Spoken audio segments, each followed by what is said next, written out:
Selamat sore teman-teman podcast semuanya. Di sini kita udah kedatangan Kak David beserta ibunda tercinta. Aku sih biasanya manggilnya Matua ya. Gak apa-apa kan ya kalau di sini aku manggil tetap Matua juga. Nah, hari ini tema podcast kita apa Kana? Melekat, mengenal lebih dekat. Nah, kita tuh mau kenal lebih dekat nih tentang Kak David. Kak David itu seperti apa, mulai dari masa kecilnya sampai saat ini udah menjadi entrepreneur ya, atau pengusaha muda ya, bisa dibilang ya. Nah, sebenarnya kita juga mau kenalin diri kita juga nih. Perkenalan dulu, saya Ana dan teman saya Okta. Untuk hari Sabat ini mudah-mudahan Kak David lagi tidak keberatan ya kalau kita pengen tahu lebih dalam ya tentang Kak David ya. Siap. Gitu juga buat Namburu ya. Oke, ya siap. Nah, kan Kak David nih sekarang udah punya keluarga, punya anak, terus pekerjaannya menurut kita juga sudah sangat baik ya. Ya, Tapi sebelumnya kita pengen tahu dong, ceritain tentang Kak David mulai dari, kalau Kak David masih ingat masih bayi, mungkin bisa diceritain sama kita nih. Betul. Gimana sih perjalanannya dari kecil sampai hingga sekarang. Pelan-pelan aja Kak David. Pelan-pelan ya. Iya. Selamat Sabat untuk kita semua. Terima kasih kepada Okta dan juga Kak Ana di sini dan juga ibunda saya tercinta dan juga kru daripada Direktur Master Guide Bapak Boplin Siregar mengenai tentang masa kecil. Baru udah agak lupa ya, masa kecil yang saya ingat, saya TK itu di dekat rumah, saya jalan kaki dulu, sering beli es potong yang harganya 200 perak. Lalu saya SD di SD Jaka Sampurna, tamat itu tahun 2001. Lalu saya melanjutkan SMP itu di SMP Advent Bekasi, tamat tahun 2004. Nextnya di SMA Advent Salemba, tamat tahun 2007. Tunggu Kak David. Nah, mumpung lagi ngomongin masa SMA nih. Iya. Nah, Kak David tuh waktu masa SMA tuh pernah nggak sih ngalamin, kan tahu ya kalau masa-masa SMA tuh masa-masa lagi pencarian jati diri, lagi gimana Kak? Pengen mengenal segala sesuatu, pengen nyoba ini itu, ngikutin teman. Kak David pernah nggak ngalamin hal kayak gitu waktu masa SMA? Oke. Kalau saya tipe orang tuh yang terbuka. Kalau dikata kita sering atau dulu menemukan jati diri, merokok saya dulu pernah. Waktu SMA. Karena memang dulu kelas 1, kelas 2, tapi orang tua saya nggak tahu. Oh, berarti ini Matua nggak tahu ini ya? Nggak tahu. Merokok saya pernah. Ini baru ini tahu.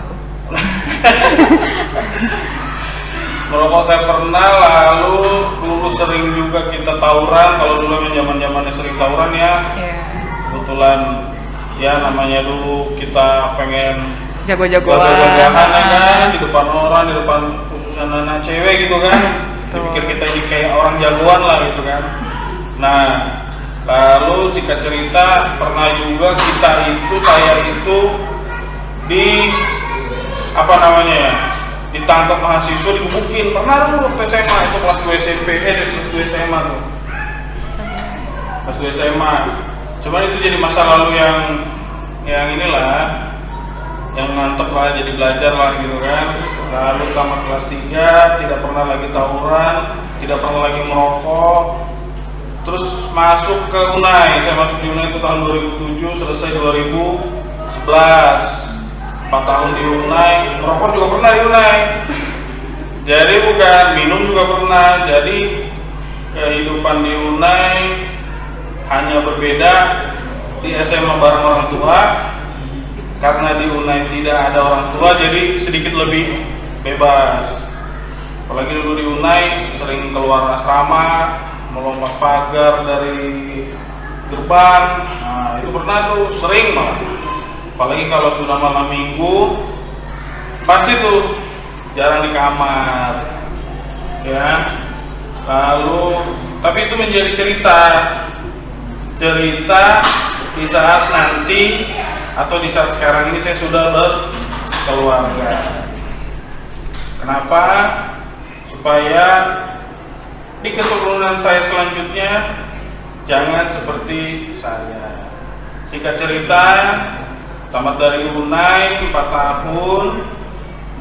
Dan untuk dari sisi sekolah saya melanjutkan lagi di S2 saya tamat tahun 2000. Dari Atmajaya saya mengambil profesi saya tamat tahun 2016 ingat saya. Lalu 2017 saya menamatkan lagi S2 saya di Trisakti. Lalu sekarang saya lagi mengambil sarjana hukum saya lagi di Universitas Terbuka tahun depan sih tamat. Itu dari sisi jenjang pendidikan. Dari sisi saya bekerja dulu pertama kali merasakan apa itu kerja dan apa itu gaji itu sewaktu saya berkuliah di UNAI. Tingkat 2 itu saya student labor. Student labor itu adalah yang mengajarkan saya khususnya di dalam mengatur waktu. Karena dulu saya student labor itu dari tingkat 2 ke tingkat 3 jadi 2 semester. Ngapain? Itu saya janitor di gedung lama. Dulu waktu gedung lama, kalau Kak Ana atau Okta pernah ke UNAI, ada gedung lama, gedung perkuliahan lama, ada gedung perkuliahan baru. Saya di gedung perkuliahan lama, karena dulu di zaman saya gedung perkuliahan baru itu belum ada. Jadi saya itu merasakan penghasilan itu di situ dan merasakan membayar perpuluhan itu di situ, karena langsung memang dipotong oleh UNAI untuk membayar perpuluhan langsung untuk masing-masing mahasiswa student labor. Berapa gajinya? Gajinya itu 1 jam 3.200. Jadi 1 jam 3.200, 1 hari itu hanya 4 jam. 1 hari 4 jam berarti 12.800 untuk bayaran untuk 1 hari. Berapa hari kerja? Kerjanya itu sampai dengan hari Sabtu nggak kerja, jadi diganti ke hari Minggu, jadi 6 hari lah itu bekerja, ya. Jadi kalau dikatakan orang selama saya dulu kuliah di UNAI, ngapain lo kerja? Orang tua lo kan bisa, misalnya begitu kan? Betul. Lo kasih aja buat orang-orang yang nggak mampu. Nah, di UNAI kebalikannya berbeda. Orang yang mampu lah yang bekerja, orang yang nggak mampu kebanyakan di mana? Di kamar. Ya, quote and quote-nya begitu. Nah, kenapa saya bekerja? Karena saya bilang saya bisa mengatur waktu, saya bisa merasakan gaji, walaupun memang setiap semester orang tua selalu membayar full. Jadi ada kredit itu namanya, kredit limit. Kalau sebulan itu hanya saya misalnya, let's say kita bilang paling minim maksimal 400.000 nih sebulan gajinya. Berarti kalau kita kalikan 5 lah ya, berarti saya ada kredit limit berapa? 2 juta setiap semester. Nah itulah makanya kenapa saya bekerja. Janitor itu ngapain? Kalau kalian lihat di mall, Ya, begitulah pekerjaan saya dulu di UNAI. Membersihkan lantai, lalu membersihkan kamar mandi, lalu membersihkan kaca, melap pintu-pintu dan segala macam. Nah, lebih kepada cleaning service lah ya. Kalau janitor kata cleaning service. Itulah saya merasakan bagaimana saya bekerja dulu pertama kali di UNAI. Sorry nih Bang, potong nih. Kan Abang berarti bekerja sambil kuliah kan? Ya. Nah, aku kan juga kayak gitu tuh. Ya. Nah, aku tuh ngerasain kayak capek banget. Betul. Nah, itu tuh Abang gimana cara memanage time-nya antara bekerja dengan belajar juga? Kan pasti kerja itu capek kan?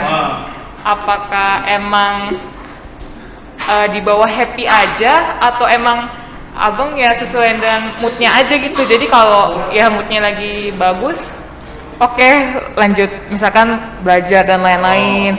Kalau lagi enggak ini ya udah istirahat dulu. Oke.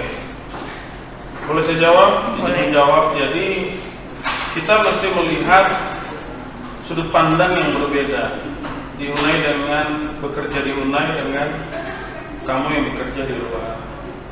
Kalau kita di Unai itu bekerja memang untuk sebagian besar membayar perkuliahan. Tapi plusnya itu kami nggak capek. Kamu kan capek bekerja terus masih harus ke kampus kan? Betul. Kami kan nggak, Di dalam kampus. tinggal jalan kaki. Itu plusnya, ya kan? Minusnya apa? Gajinya nggak sebesar gaji kamu. Hanya kan tadi saya bilang 3.200 dikalikan 4 jam aja, satu hari itu hanya 12.800. Saya nggak tahu rate-nya sekarang. 11 dari saya tinggalkan itu belum, yang kayaknya nggak begitu signifikan lah naiknya, 10 tahun, 12 tahun lebih saya tinggalkan. Jadi saya bilang kalau dari sisi pekerjaan kamu lebih beruntung dibanding saya yang bekerja di Unai. Kenapa? Ya karena rate kamu lebih gede, jadi membayar uang kuliah pun kamu lebih apa?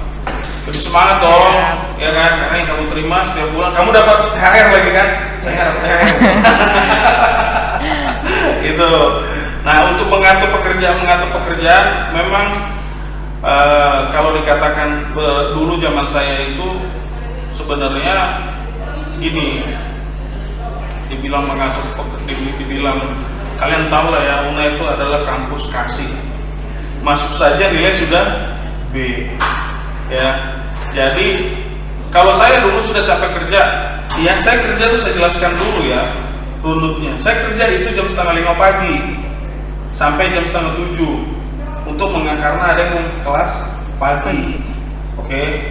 Lalu siang saya kerja itu dari jam 12 sampai jam 12.45, hanya 45 menit.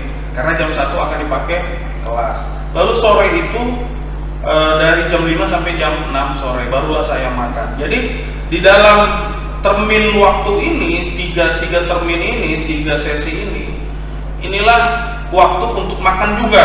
Setelah itu makan 10 menit baru kita kelas lagi kalau ada yang mau kelas di jam selanjutnya. Seperti itu. Jadi memang tadi saya bilang mengatur waktu di sana beda dengan kamu mengatur waktu dengan di tempat kuliah kamu. Karena kami tinggal jalan kaki sebenarnya. Jadi nggak terlalu sulit dan terlalu susah. Seperti itu. Adikku Okta. Oke, Kak David. Ya. Ini kan tentang pekerjaan pertama kali dapat Ya. duit ya. Nah, aku mau nanya nih ke Namboru dulu Ya. nih. Oh ya, oke deh. Sebagai oke. orang tua yang Iya, membesarkan oke, ya.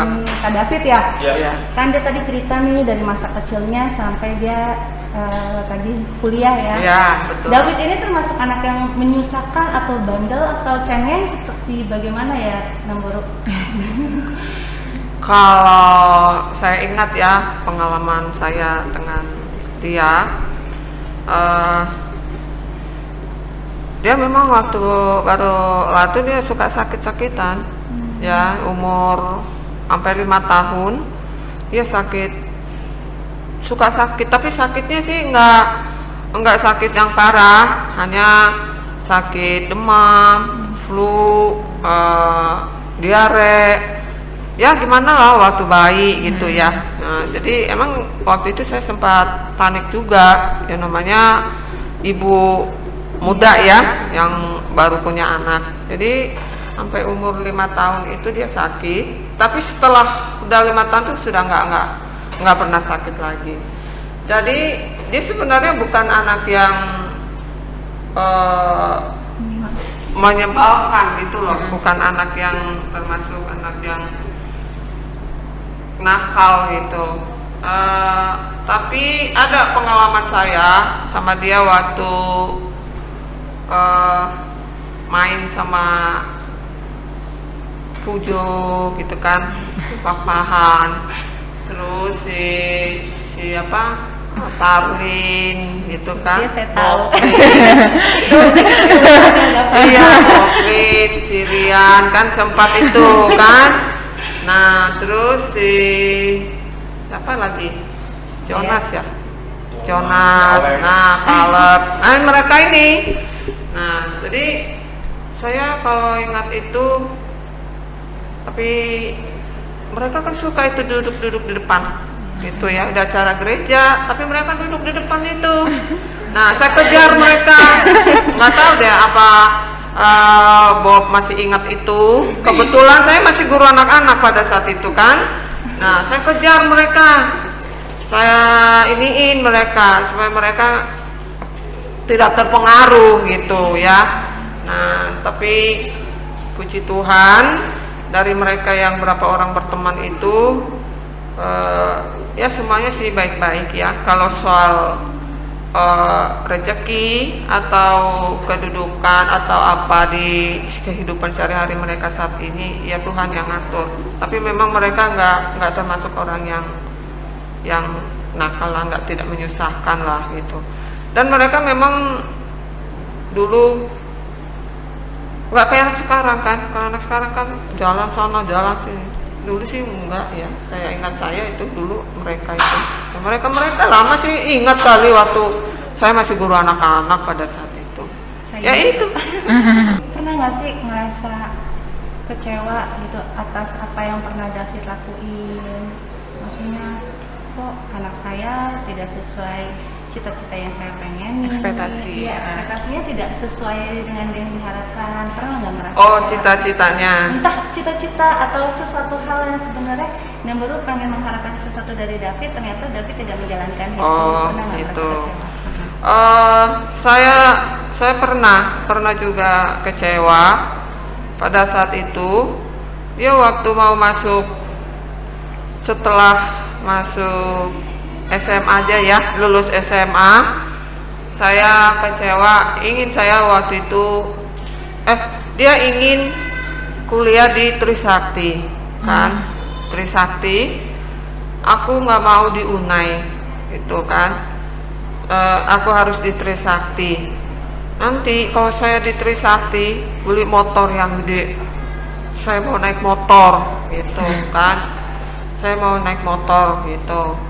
Jadi saya bilang jangan. Tapi memang yang maksa dia ke Unai saya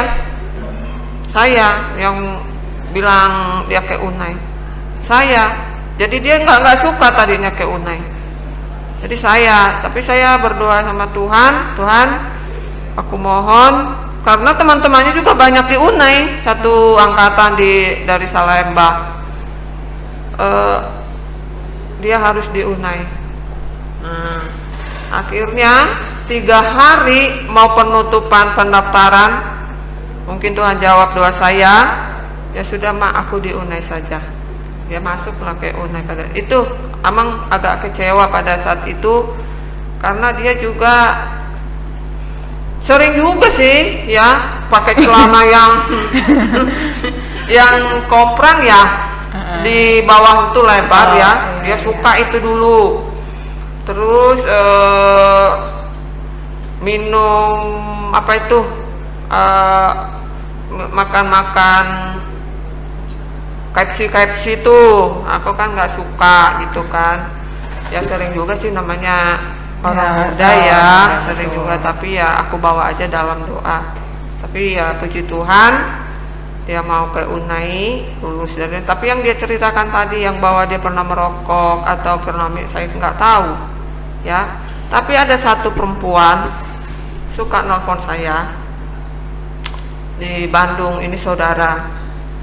Terus diingatin saya, David itu harus diperhatikan katanya gitu, begini gitu. Nah, oh seperti itu ya. Iya, ya sudah, kamu perhatikan dia, nanti lapor ke saya. Jadi ada dulu perempuan yang saya suruh, kebetulan memang saudara, selalu memantau dia di sana. Nah itu.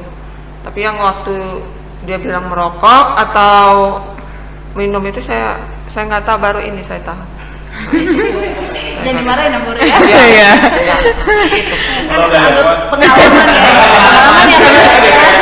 Jadi nanti kalau punya anak bisa diajarin kalau itu tidak baik. Iya. betul, Gitu. betul. Tapi mungkin ibu saya lupa. Lupa Waktu bagi. yang Kak Ana tadi ceritanya, yang mengecewakan. Mama lupa ya waktu saya. Jadi ceritanya gini. Ceritanya itu dulu 2018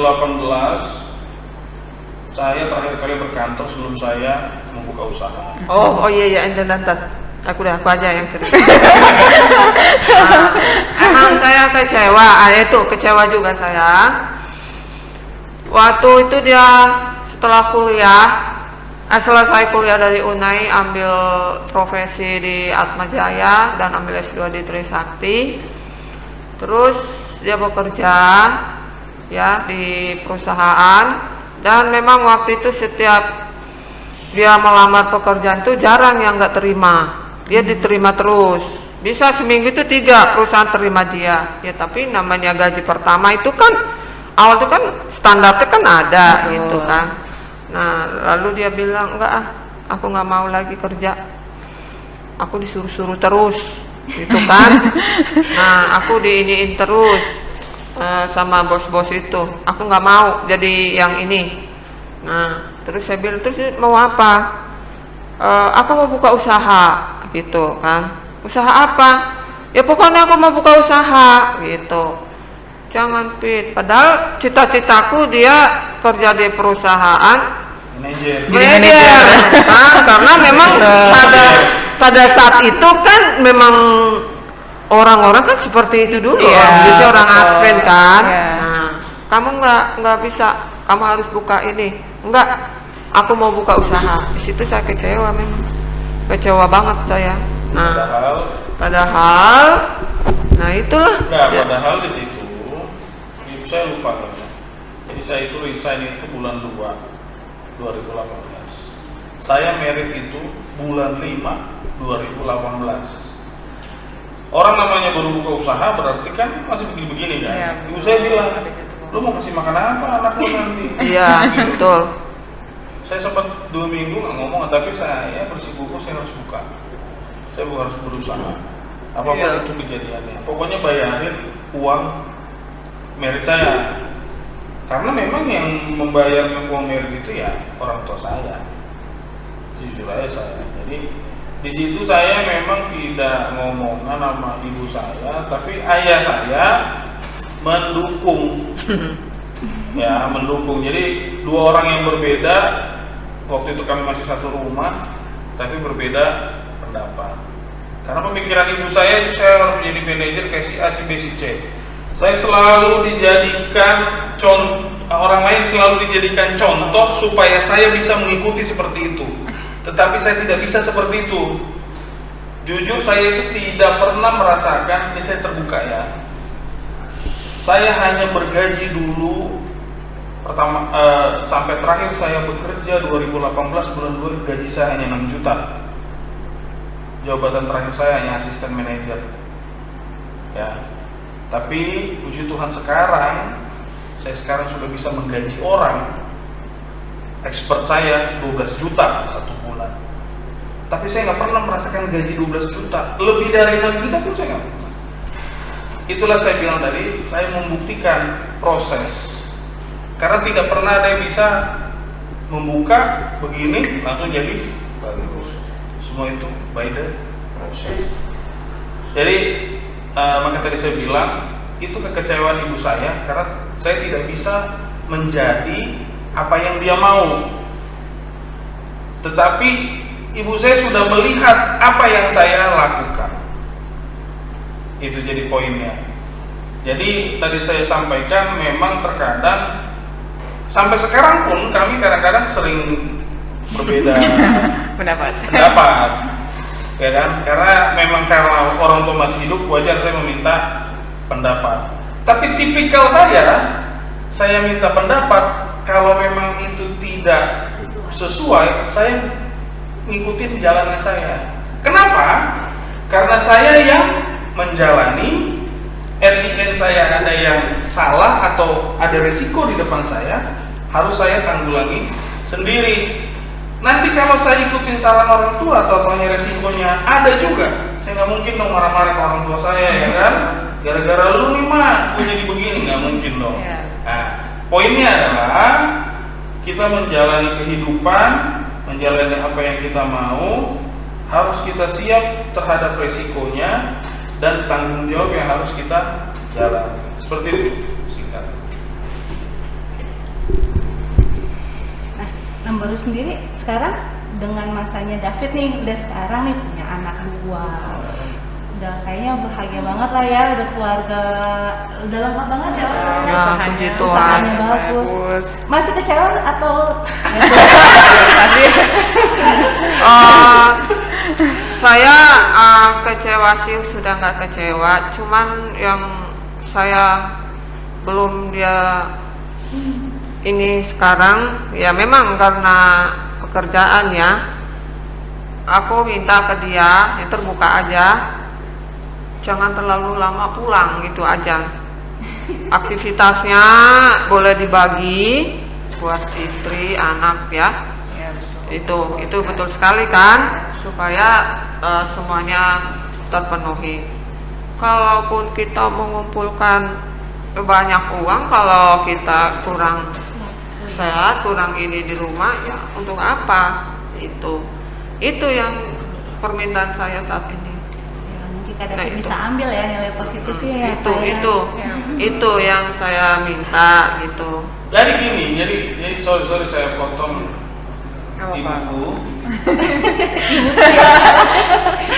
Jadi dari 5 hari bekerja, nggak semuanya saya pulang malam terus. Kenapa saya pulang malam? Karena memang terkadang kami itu kalau berkumpul paling enak itu di atas jam 8 malam. Setelah orang pada sampai di rumah, kita nongkrong misalnya di kafe sambil nongkrong, membicarakan hal meeting jam 9. Memang jam 11, kalau udah jam 11 memang ya udah pulang lagi kita. Nyampe rumah memang ya jadi lewat hari kadang-kadang. Iya. Dan itu tidak terasa. Makanya terkadang kita tuh selalu berpikir begini, kami ini kalau bisa satu hari itu jangan 24 jam, 36 jam. Totali itu ada bekerja, ada ngumpul, ada nongkrong, ada segala macam. Nah, seperti itu. Cuman ya itulah kan kita nggak bisa minta seperti itu. Ya maksudku ya seperti itu sih, tidak tiap hari lah seperti itu sih sebenarnya. Nih, ada pertanyaan lagi nih. Siap. Kak David tuh nikah umur berapa sih? 29. 29. Ada nggak sih ngerasa saya kecepatan nih buat menikah nih, masa muda saya kayaknya belum puas seperti Oh. itu. Pernah nggak sih ada perasaan seperti itu? Jadi kayak nyesel nih nikah cepet-cepet gitu. Setelah ngerasain udah jadi bos, bisa maksudnya punya partner banyak di luar sana. Jadi ada perasaan seperti itu nggak sih? Oh, kalau hal menikah itu tidak ada, karena saya rasa itu sudah timenya sudah pas. Yang saya coba itu berpikir dulu dalam hal pekerjaan, karena dulu memang tidak ada yang namanya mentor kita, khususnya saya misalnya, karena memang kan jujur kalau dari kami satu keturunan keluarga baru saya nomor 1 yang masuk ke UNAI. Baru selebihnya karena orang tua kami kayak Uda atau bapak tua, anak-anaknya itu nggak ada yang ke UNAI. Dari kami satu garis keturunan baru saya nomor 1. Jadi saya tidak ada tempat bertanya. Jadi kenapa saya bercerita seperti itu? Kalau seandainya dulu ada yang mengarahkan saya bekerjalah di tempat seperti ini supaya begini endingnya. Nah, kalau ada seperti itu, saya tuh mau balik lagi. Saya pengennya tuh mundur setelah saya tamat kuliah. Tapi kan itulah namanya itulah namanya kehidupan. Kadang kita maunya setelah kita merasakan ini pengennya balik. Tapi ya nggak mungkin lagi kan. Jadi itu harus kita jalani terus. Apapun itu ujungnya, tadi saya bilang itu sudah menjadi keputusan, itu yang saya jalani. Jadi poinnya kalau untuk pernikahan tidak ada, tapi lebih kepada pengennya dulu bekerja seperti ini sih cocoknya dulu, supaya tidak ada pengulangan, tidak ada rasa penyesalan. Bukan menyesal sih, ada yang kurang. Kalau sempurna itu 100%, ini masih 70% begitu loh. Nah itu maksud saya, lebih kepada ke dunia pekerjaan sih sebenarnya. Oke. Oke, sekarang aku mau nanya ke Matua lagi nih. Oke. Kira-kira nih Matua, perbedaan Bang David yang dulu yang masih kuliah, terus sama sekarang Bang David nih yang udah menjadi pengusaha, udah menikah, jadi seorang bapak. Kira-kira perbedaannya jauh gak? Atau Bang David ini tetap jadi pribadi yang sama gitu? Sama. Nggak ada perbedaan. Nggak ada perbedaan? Nggak ada. Dalam hal apa dulu? Mungkin dalam hal mungkin dulu Bang David ini orang emosian atau apa. Yang pasti kan kalau dulu kan Bang David orangnya yang bebas gitu ya. Nah sekarang itu Matu ngeliatnya masih tetap bebas atau gimana, atau udah lebih menjaga diri lah, udah tahu jaga sikap secara kepribadiannya.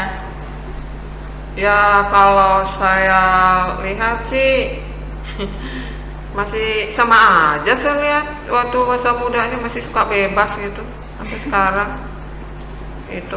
Tapi kalau dalam hal temperamen gitu, temperamen juga ya masih ada lah, masih ada. ya, temperamennya masih belum bisa ya sudah ada perubahan lah sedikit gitu, nggak kayak dulu gitu. Kak David, tadi kan cerita nih kalau ada penyesalan, dulunya harusnya seperti ini, ngejalanin ini dulu gitu, terus sampai ke momen pernikahan, punya keluarga gitu. Nah ini kan kita kan mau tahu nih, ada masa yang namanya kita pendewasaan diri kita nih. Di saat kita lagi jatuh, lagi terpuruk banget, gimana sih caranya Kak David tuh ngejalanin cara pendewasaan dirinya Kak David tuh menjadi seperti sekarang? Pasti kan berubah dong. Yang tadinya saya single, saya bisa sendiri sama teman-teman makan kesana kesini. Ada masanya nanti Kak David waktu lagi nggak ada duit. Pernah nggak sih ngerasa seperti itu? Bener-bener jatuh banget. Terus bagaimana caranya bangkit lagi terus menjadi seorang yang dewasa? Pasti ada dong masanya itu. Oh, jadi ini saya bagi beberapa poin lah ya. Jadi dalam hal berkeluarga, dalam hal berusaha lah ya. Berusaha ini berhubungan dengan kantong saya juga, dengan gaji karyawan. Ya, yang namanya kita berusaha ini kan naik turun. Yang tadi berhubungan tadi saya bilang kenapa saya selalu pulang lama, karena cari partner relasi. Semua itu berhubungan. Jadi sampai saat ini saya menjalani. Di tahun pertama itu memang sulit, jujur. Mungkin kita di sini dalam hal pedagang yang kita bilangnya berjualan berusaha. Dalam tahun pertama itu agak sulit. Dalam tahun kedua itu sudah mulai kita naik. Tahun ketiga, tahun keempat. Dari tahun kedua sampai keempat inilah sampai sekarang pernah merasakan gak ada duit, tetapi yang saya jalanin ya, sewaktu saya berdoa, Tuhan saya nggak punya uang nih. Waktu itu masih awal-awal 1-2 karyawan, tolong kasih klien dong supaya bisa kasih makan karyawan, karena saya harus membiayai kebutuhan rumah tangga dan kantor. Walaupun memang kantor itu kantor pusatnya ada di rumah orang tua saya. Nah, kan kantor saya sekarang ada 2 nih. Saya berdoa, Tuhan kasih. Intinya adalah saat kita jatuh, kita mengaku. Kita jangan segan mengaku kepada Tuhan kalau memang kita lagi sedang kesusahan, supaya Tuhan itu tahu apa kebutuhan kita. Itu poinnya dalam hal kita berusaha atau mencari uang. Intinya pengakuan. Dan di depan orang juga kita harus pengakuan. Gue lagi menggalak-galak ada duit nih, gue gak bisa nongkrong. Jangan kita sosok ada duit, kita nongkrong di tempat-tempat mewah. Kalau gue tipenya begitu, ya udah gue yang bayarin, gue ikut. Tapi kalau nggak ada duit, gue nggak bisa ikut, misalnya begitu. Itu dalam hal pengakuan. Dalam hal berkeluarga, lagi banyak ini segala macam suami istri, ya kita mengaku juga. Lagi banyak kondisi begini, Tuhan. down nih. Apalagi dulu saya sempat lama mempunyai anak, kurang lebih 2 tahun. Singkat cerita, bukan nggak mungkin dulu, saya adalah orang yang merasa meremehkan, nggak bisa punya anak. Tapi Tuhan itu apa? Baik, dikasih 2 lengkap. Sekarang orang itu terdiam. Jadi maksudnya adalah saat kita down, kita berdoa kebutuhan kita apa, mau kita apa, supaya orang lain tidak melihat kita seperti itu, kita minta kepada Tuhan. Apapun jawaban Tuhan, jalani. Itu di saat down. Kalau saya nggak ke tempat-tempat lain, jadi merokok, jadi minum, enggak. Cuman memang kebanyakan bengong, kadang lihat Google, HP, nonton YouTube, udah begitu aja. Sembari menunggu apa keajaiban Tuhan yang akan kasih kepada saya di hari berikutnya, seperti itu. Terus pada saat itu ada peran orang tua nggak? Maksudnya kan waktu David mau memutuskan jadi seorang pengusaha, kan Namburu ini yang paling tidak stabil. Pada saat Namburu tahu nggak hal itu? Saat aku lagi nggak ada uang. Oh, nggak tahu. Nggak tahu. Saya memang kalau ini saya berbagi bagaimana dulu saya sampai sekarang ya. Sekarang kan karyawan saya udah 9. Kalau dikata orang bilang itu berkat jasa bapak lo, katanya begitu kan. Orang banyak bilang gitu loh ke saya, apalagi satu angkatan saya di UNAI. Tapi yang tahu proses itu tuh kan saya. Dan orang yang mengenal saya dekat di angkatan saya itu nggak akan berani ngomong begitu. Jadi poinnya adalah begini. Dulu orang tua saya itu emang nggak tahu saya nggak punya apa-apa. Maksudnya jalan-jalan aja, jualan saya dulu ke ruko-ruko, kasih kartu nama, kasih flyer-flyer yang ini ya kan, iklan-iklan gitu, saya kasih antar. Ya bergerak bagai air aja, sampai sekarang akhirnya berkenalan dengan si A, si B, si C, hingga sampai saat ini. Yang Tuhan berkati, ya jujur ya Tuhan berkati. Saya pun nggak mengerti kenapa bisa sampai seperti ini ya. Di luar pemikiran saya gitu loh. Jadi poinnya orang tua saya nggak tahu saya bagaimana dulu, saya minta uang pun saya nggak ada ke orang tua, jujur minta uang. Saya hanya minta saran ke orang tua saya, itu adalah bapak saya, ke ibu saya enggak, karena memang bapak saya adalah yang saya ingat adalah perjuangan. Selalu yang dia bilang ke saya adalah saya saja merantau dengan berjualan, ya mungkin dulu ada kernet ya Maya, atau nggak ada kernet ya, jualan bensin ya, jualan bensin, oli, itu saja dia bisa berkuliah, punya rumah, itulah punya, iya maksudnya di dalam proses itu dia bisa berkuliah sendiri. Tapi lu udah gue kuliahin, lu udah gue nikahin, ditembak saya, lu ngejalanin begini nggak bisa. Itulah saya, itu terpacunya saya. Kalau bapak saya anggap itu 100% sempurna orangnya dalam arti kemanusiaannya di dalam saya itu berarti belum ada 50%-nya dari orang tua saya. Kenapa? Ya itu, saya udah dikuliahin, udah dinikahkan. Ya masa saya nggak bisa berjuang untuk diri saya sendiri sampai ke sekarang ini gitu loh. Poinnya di situ. Berarti sekarang semua cita-citanya Kak David yang dari dulu sudah sesuai ya? Masih ada yang belum? Sebenarnya Kak, saya di sini gini Kak. Sebenarnya kalau dikata cita-cita, saya nggak pernah berpikir cita-cita di sini. Jujur saja. Dulu cita-cita saya itu sebenarnya menjadi arsitek, bekerja di kantor juga. Tapi entah kenapa, setelah saya menjalani ini, ngomong sama orang, jualan, itu saya gemari begitu loh. saya kemari. Jadi saya urusin usaha saya, di samping itu saya coba mengerjakan yang lain yang memang bisa menghasilkan juga untuk usaha ataupun untuk orang lain. Kalau dibilang cita-cita saya yang paling besar adalah saya ingin mempekerjakan banyak orang. Kenapa? Itulah saya pengen punya rumah sakit sama punya perkebunan. Kenapa? Karena dengan rumah sakit pasti akan menolong banyak orang untuk bekerja. Perkebunan juga begitu kan. Nah, jadi inilah cita-cita saya yang paling besar untuk sekarang ini, untuk ke depan. Kalau dulu dengan saya menjalani sekarang itu enggak.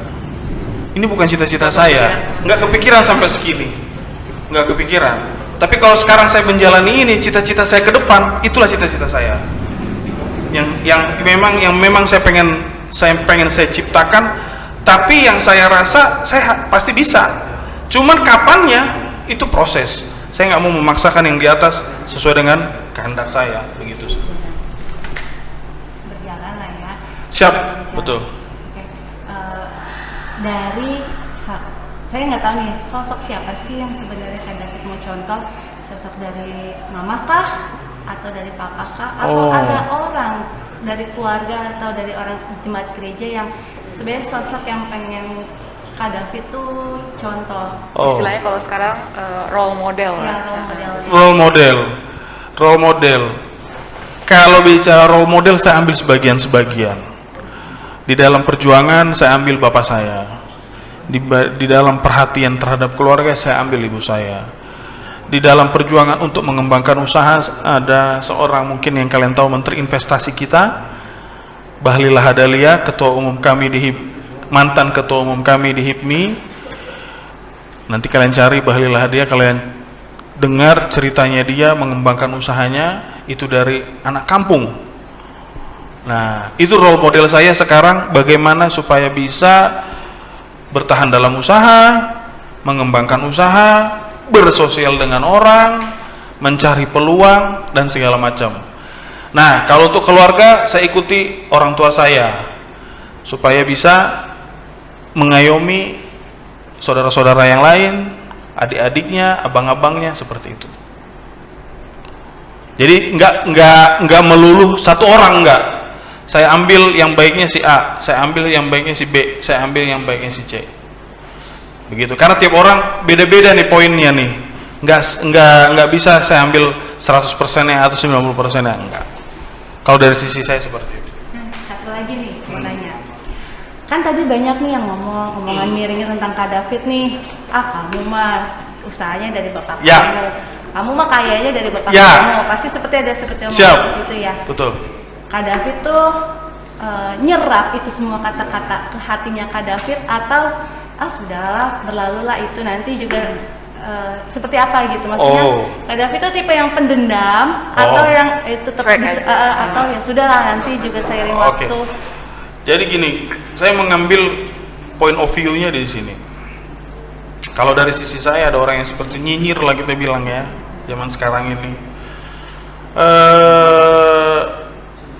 Kita lihat time of difference-nya, perbedaan waktunya. Di saat sekarang gue seperti ini, lu seperti apa? Di saat gue nanti 5 tahun ke depan gue seperti apa, lu seperti apa? Paham poinnya? Kalau lu masih berada di bawah gue juga dalam hal, ya sekarang kita bicara masalah materi lah ya, kita bilang ya, materi lah dulu ya. Kan banyak orang melihat sisi saya tuh, lu begini, bukan begini-gini. Oke, kita bicara time difference yang saya bilang. Saat begini kita sama. Oke, let's say 5 tahun ke depan kita sama nggak? Kita bilang, ya saya bilang, selalu saya tanamkan dalam hati saya itu harus hidup tanpa orang tua. Kenapa? Walaupun ada orang tua saya, supaya tidak apa? Tidak selalu mengikat. Saya harus bisa mandiri dong. Nah, tadi kita bilang 5 tahun, kita bilang orang tua saya nggak hidup lagi 5 tahun ke depan. Makanya di saat orang itu nanti 5 tahun ke depan dengan kondisi saya tidak punya orang tua, udah seperti apa kamu? Nah, pembuktianlah yang akan membuktikan. Tapi kalau untuk saya dendam, saya nggak dendam. Buat apa? Tapi hanya saya lebih suka orang yang membuktikan. Saya lebih suka saya kerja, itu yang saya suka. Seperti itu kalau saya. Itu. Aku ada satu pertanyaan lagi. Siap. Kan sekarang kan Kak David udah jadi seorang ayah ya, Ya. punya 2 anak. Nah kira-kira Kak David ini pengen jadi sosok ayah yang seperti apa sih di mata anaknya? Ya, sosok ayah yang seperti bapak saya, supaya mereka nggak manja.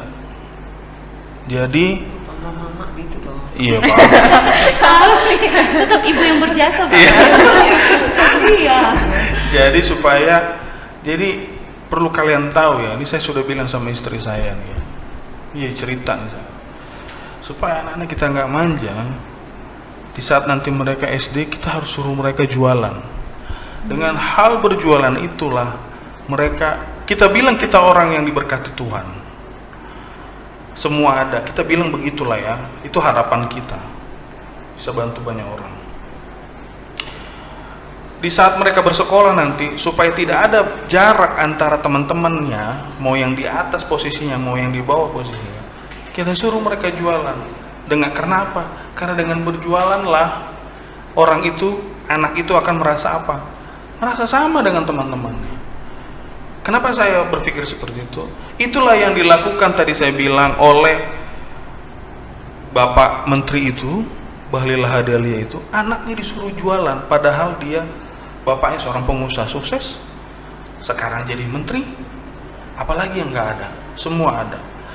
Anaknya suruh jualan, anak SMP anaknya suruh jualan di sekolah, kue-kue pasar itu disuruh jualan. Jadi dengan berjualan anak itu akan merasa ini sudah menjadi tanggung jawabku menyelesaikan pekerjaan ini.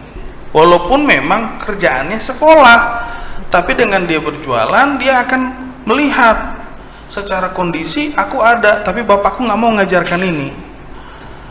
Itulah yang diajarkan orang tua saya ke saya. Makanya tadi saya bilang, bukan nggak mungkin saya di Unai nggak kerja, tapi saya kerja janitor pula. Iya. Yang megang-megang, maaf untuk para wanita, kalau di Unai, maaf nih apa tuh softtek itu dibuang begitu aja, itu saya ambil pakai tangan, itu loh. Jadi tadi saya bilang dengan itulah, dan karena memang kelihatan lah di Unai itu kelihatan begini. Kembali lagi flashback ke Unai, mana yang tamatan dari Jakarta, mana tamatan yang dari kampung. Kalau tamatan dari Jakarta ini banyakkan yang tidak ada yang pernah jadi, bukan tidak pernah, jaranglah mengambil yang namanya kita menjadi seorang janitor, dikit. Banyakkan yang janitor itu banyakkan yang dari kampung sana, BTL namanya, batak tembak langsung, apapun dikerjakan yang penting bisa bayar uang sekolah.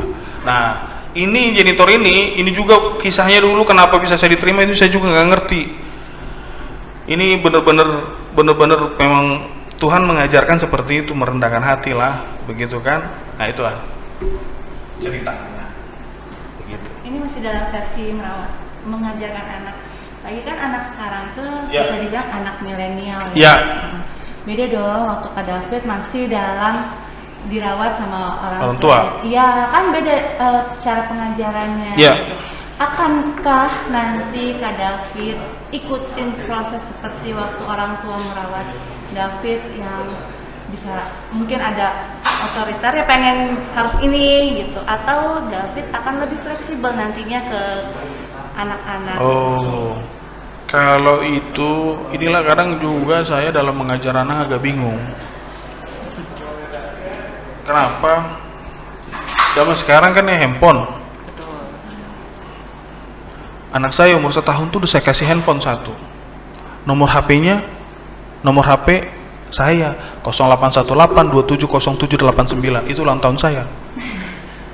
Itu Iren. Jadi terkadang saya menjadi apa ya, kasihan jadinya. Saya memang jadi takut saya akan memanjakan mereka. Maka tadi saya bilang saya harus menghapus ini, mencoba yang saya terapkan tadi. Di sekolah lu harus bisa, tadi saya bilang lu harus bisa jualan deh, walaupun gue ngasih lu semua yang lu mau, misalnya kayak handphone, laptop, misalnya begitu ya. Nah, cuman saya harus banyak baca buku nih, sama melihat perkembangan zaman sekarang. Semua sekarang anak-anak zaman sekarang ini gimana lah ya kita bilang ya, berbeda lah kayak zaman kita ya kak ya. Zaman kita dulu nggak kenal handphone, sekarang semua anak kenal handphone. Umur 2 tahun pun udah ngerti dia mana YouTube, udah bisa ya YouTube, udah bisa buka TV sendiri. Dulu zaman kami khususnya di sini, saya sama Kak Ana yang cuma beda tipis, ya saya belum bisa menjawab lah. Nanti kalau saya harus otoriter seperti ini, saya takut nanti anak saya nggak seperti itu. Cuman saya coba mengarahkan bagaimana cocoknya seperti apa.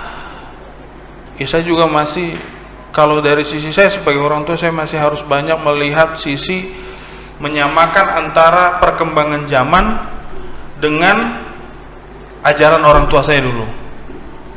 Tapi kalau perkembangan zamannya lebih besar dibanding ajaran orang tua saya dulu, berarti saya harus menutup dari sisi perkembangan zaman ini apa yang negatif nih. Seperti itu. Tapi kalau untuk seperti apa, otoriter atau enggak, atau terserah anak, saya belum bisa menjawab itu. Agak sulit. Dan saya harus melihat perkembangan zaman 3-4 tahun ke depan, karena ini perkembangan zaman ini agak dinamis, cepat berubahnya. Ya kan, karena kondisi Covid, nggak tahu kita tahun depan ada kondisi apa lagi, 2 tahun lagi ada kondisi apa lagi, seperti itu. Sebelum nih kita ke pertanyaan-pertanyaan penutup Siap. nih, kita ada 5 pertanyaan cepat nih Kak. Ya. Tanpa Jadi, mikir, langsung jawab. langsung jawab. Ya. Harus bisa ya. Ya. Cuma 5. Ada 5. Kita gantian aja ya. Oke. Dulu boleh. Pertanyaan yang pertama, Bang David lebih milih healing sama keluarga atau healing sama teman? Sama keluarga. Yakin? Yakin. Oke. Pertanyaan yang kedua, Kana. Oke. Kak David lebih suka makan di rumah atau makan di luar? Makan di luar. Kenapa? Karena lebih enak. Ya masak siapa? Ibu, mama atau istri? Istri kadang. Oke. Oke, pertanyaan selanjutnya. Kalau Kak David lagi ada masalah, lebih suka curhat atau dipendam? Curhat. Biasanya curhatnya ke siapa? Dibagi-bagi. Kadang ke teman yang kita dekat, saya ada teman dekat, kadang ke istri. Kadang kalau ada masalah keluarga, saya cerita ke teman. Jadi jarang saya cerita orang tua saya, dan itu nggak boleh.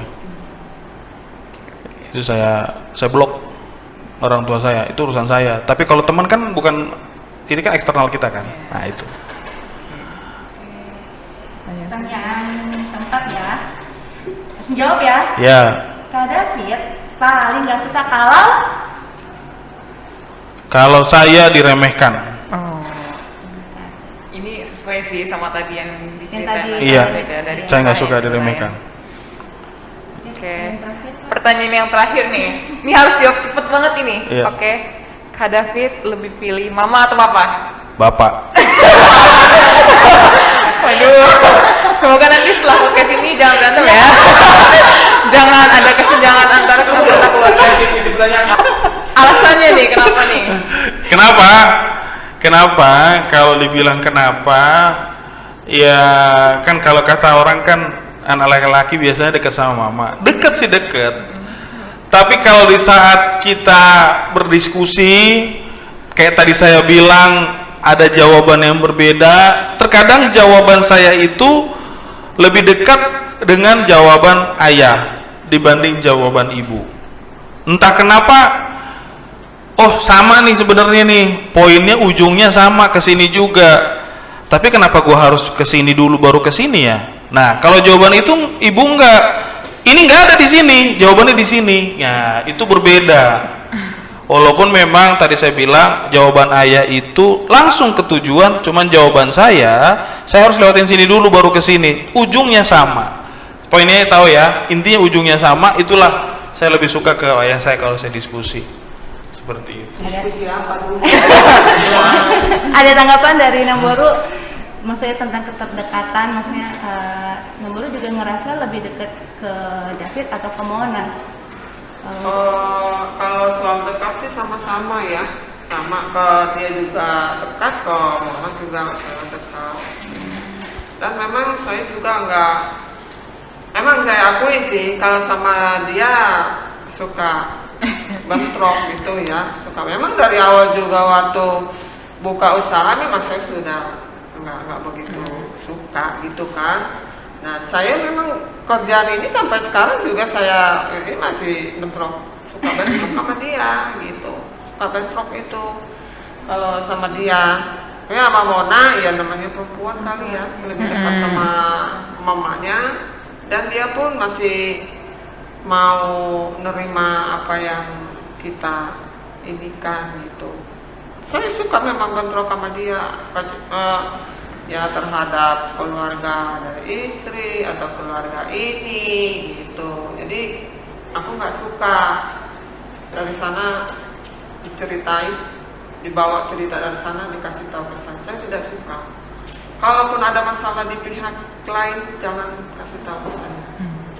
Itu saya. Dan saya tidak mau mendengar dia oh si Anu kan tadi begini-begini loh ma, begini-begini. Jangan.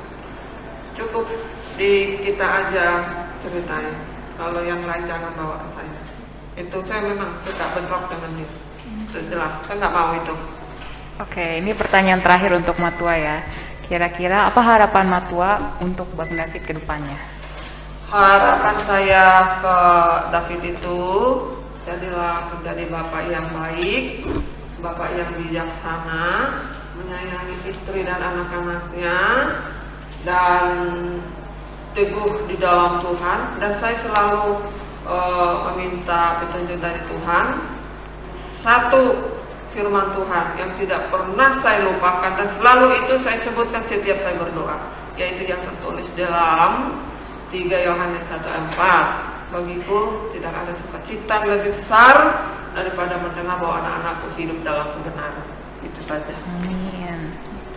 Buat Kak David nih, mumpung ada mamah nih, ada yang mau diminta maafin nggak? Maksudnya David tidak sesuai seperti itu. Maksudnya sepertinya David lebih bergantung sama papa ya, lebih cenderung ceritanya lebih dekat gitu. Lebih dekat lah. Bisa. Ya saya kan sebagai seorang ibu juga merasakan, waduh anak saya tidak merasa dekat sama saya gitu. Nah ada nggak yang maaf nih David seperti apa gitu. Terus harapan David nanti ke depannya mau bagaimana, tolong mama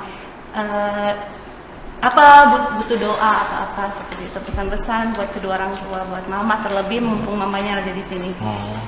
Itu sudah cincai lah ya. Karena ya gimana ya sekarang kami juga tadi saya bilang saya menghormati orang tua saya minta saran, tapi kalau nggak sesuai dengan hati saya jalanin sendiri. Terus saya bilang saya harus bisa mengambil posisi. Tadi saya bilang at the end orang tua itu nggak ada ya. Kalau sampai saat ini memang saya bilang bentrok sih, bentroknya aku nggak ngikutin itu gitu, kayak gitu aja sebenarnya.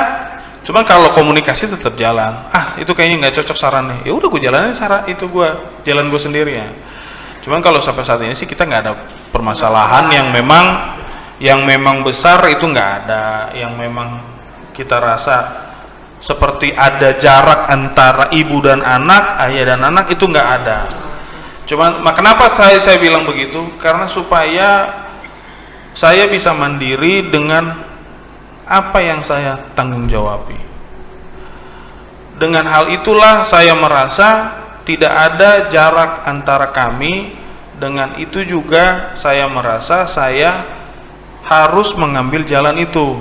Kenapa? Ya tadi saya bilang, nantinya kalau saya mengambil jalan yang orang tua saya sampaikan tidak sesuai dengan yang saya harapkan, saya nggak mungkin marah-marah dengan orang tua saya. Dan itulah yang akan menjadi apa?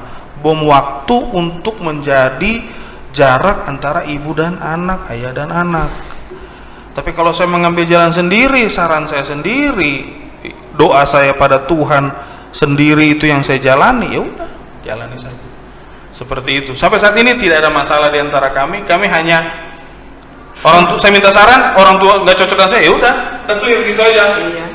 Dan saya akui juga dia sih orangnya pemaaf kok, nggak. Dan adapun kesalahan orang gitu ya, atau kesalahan saya atau dia ke saya, cepat kok clear, Cairnya, cepat cair. nggak ada apa-apa. Gitu. Yang aku minta ya hanya itu aja, sayang istri, sayang anak, Harus ya. ya, Pastilah. anak gitu, bijaksana, takut akan Tuhan, itu sih. Oke. Oke. Kalau soal uang ya Tuhan lah yang mengatur itu. Tuhan yang ngatur itu kan, ya uang dia lah. Tetaplah ya Kak David, semua itu seiring dengan doa orang tua Ya, juga pasti itu pasti. Itu Doa pasti itu. dari istri juga. Betul. Itu nggak bisa kita pungkiri lah segala macam. Oke, pertanyaan terakhir nih. Oh ya, ada titip pertanyaan nih. Kak David dalam menjalani kehidupan itu punya tagline moto atau apa gitu, prinsip yang selalu dipegang sehingga bisa berani menjalani kehidupan ini, atau bisa inilah memastikan yang saya lakukan itu tepat dan baik lah pastinya. Ada nggak? Ya, kira-kira ada nggak moto Motonya hidup? apa? Moto hidup Bang Kak David. Oh, moto hidup. Kalau moto hidup itu ada di dalam lagu Sion itu.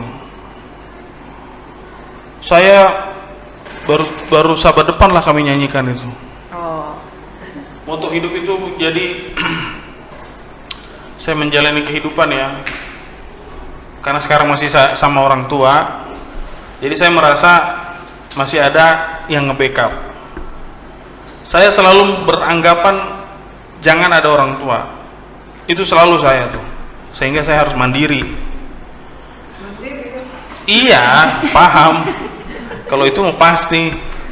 Jadi maksudnya adalah moto kehidupan saya adalah di saat kita jatuh, di saat kita direndahkan, di saat kita ya sedang tidak punya uang, di saat kita sedang kacau, tetaplah kita yakin bahwa setiap doa yang kita layangkan kepada Tuhan, Tuhan akan jawab.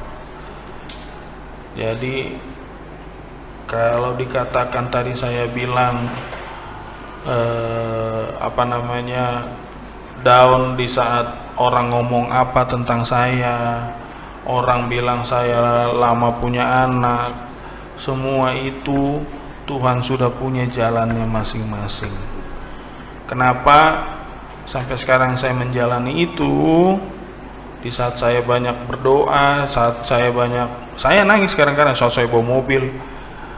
Dulu sebelum misalnya ya ini hal yang paling yang saya selalu ingat itu di saat saya mengharapkan anak. Itu. Ada orang yang ngomong begini. Saya nggak mendoakan dia seperti itu. Next keturunannya. Tapi Tuhan baik kasih saya 2 anak. Sehingga tertutuplah mulutnya. Tertutuplah hati dengkinya kepada saya. Maka tadi saya bilang, apapun yang kita alamin, yang down-downnya lah ya. Kalau yang pada saat kita senang-senang mungkin jarang kita ceritakan. Yang down-downnya, ya tetap aja berdoa sama Tuhan, tetap minta sama Tuhan, sehingga Tuhan itulah yang akan membuat kita seperti apa dan jalannya seperti apa. Ya ingat Tuhan aja lah intinya. Ya, Tuhanlah yang mengatur itu semua. Ya, nggak ada lagi selain yang di atas. Itu sih. oke, pertanyaan terakhir nih Kak David. Kira-kira Kak David ada pesan gak nih untuk anak-anak milenial atau Gen Z zaman sekarang nih sebagai seorang yang udah tahu rasanya jatuh bangun gitu? Oh, Kira-kira ada pesan gak nih buat Pesan. adik-adik yang bakal nonton podcast yang ini? bakal nonton ini, pesannya adalah kalian kan masih muda, lebih baik kalau saran saya nih ya, untuk masa depan banyak bertanya kepada orang yang lebih dewasa. Di saat bertanya itu pastikan ada yang dikatakan pengalaman adalah guru yang paling berharga. Di saat itulah pengalaman yang guru paling berharga itu kalian dengar dari banyak orang, itulah nanti untuk menjadi saya mau jadi apa nih ke depan. Siapa nih role model saya yang tadi dikatakan oleh Kak Ana dengan Okta. Jadi di saat itu kalian mengambil jalan itu, doakan itu tidak sesuai pun dengan orang tua, sama seperti saya dengan ibu saya, kalian pasti ada jalan lain sehingga apa yang kalian jalani itu menjadi kenyamanan buat kalian. Karena tadi saya sampaikan pengalaman saya tidak mau menjadi yang saya sekarang ini, tapi Tuhan menjadikan saya seperti ini. Dengan Tuhan menjadikan saya seperti ini, berarti saya harus menjalani ini. Menjalani ini bukan dengan menjalani seperti kita bertepuk tangan, gampang. Itu sulitnya bukan main. Tapi Tuhan memberikan kita kesulitan ini, dikasih lagi apa? Kemudahan. Kemudahannya apa? Banyak. Nah, itulah tadi saya bilang, pengalaman hidup orang itu perlu kalian dengar.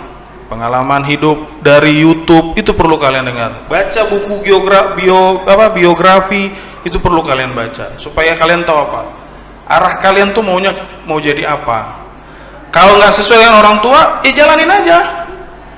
Tapi kalau kalian bukan nggak menghormati orang tua ya, tapi kalau kalian mau tetap menghormati orang tua kalian, terus tidak sesuai dengan apa yang kalian jalani, ya udah,